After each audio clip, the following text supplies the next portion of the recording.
السلام عليكم ورحمة الله وبركاته. طبعا والله العظيم أنه شغلونا بموضوع هذه ميرا.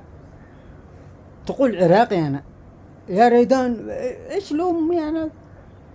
شوفوا نكون واقعيين قبل ما نبدأ بموضوع ميرا هذه، نتكلم بكل شفافية وصدق. بالنسبة باختصار يعني أنه إخوان هذول، لا والله مش إخوان هذول. ها شوف الفرق. هذا لو تقول لي أخو السنوار بقول يمكن راسه صندوق طويل وذي دوائر راسه. هذه حاجة. الحاجة الثانية، بنفس الوقت مستحيل تكون بنت صدام حسين. يعني صدام حسين معروف أولاده، معروف دي كيف جت، يعني شحن فوري أو كيف جت لها صنعاء وإيش القصة، وفي غموض بالموضوع.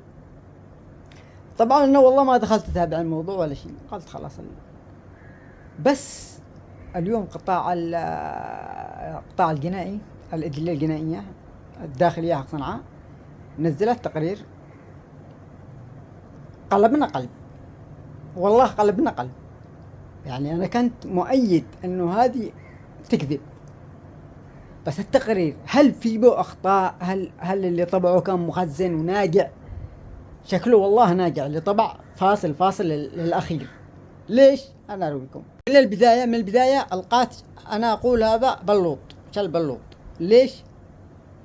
العنوان شوفوا، دان بدل ما يكون دي ان اي خلوه دي اي ان، دان يعني عراقية، يعني عراقية موال، شلوها بموال. ثاني حاجة اللي قالوا ماش معانا في اليمن فحص دي ان اي، ايوه بس الجماعة جابوا صواريخ، نقول ممكن يكونوا جابوا أجهزة أو فحصوا برا. الغريبة التاريخ، فحص دي ان اي بيومين. متى دخل الطرد المركزي؟ متى؟ يومين. هذا ده فحص بول أسرع منه، يومين فحص دي ان اي. ثاني حاجة لو تركزوا الورقتين اللي طبعا الداخلية في أرقام مسجلة جنب الفحص كذا، اللي هو 10/160/526. هذا الرقم هذا موجود على كل عينة فحص، هذا رقم القضية. حلو. لما تجي تشوف الورقة الثانية موجود نفس الرقم، رقم القضية. لما تطلع فوق تشوف رقم القضية رقم ثاني، بلوط، والله مخزن بلوط اللي طبع رقم 1. طبعا بفحوصات الدي ان اي الرسمية دائما يسجلوا اسم الخبير اللي سحب الدم، وبإيش من وقت والساعة كم، ومتى، والعينات اللي دخلت للطرد المركزي.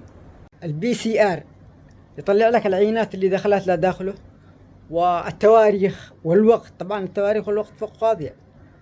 بلوط والله اللي طبعا مخزن بلوط. تقرير رسمي من بداية دان ثاني، وموضوع ايام وكذا أعرض كلمة غلطة. بلوط والله بلوط.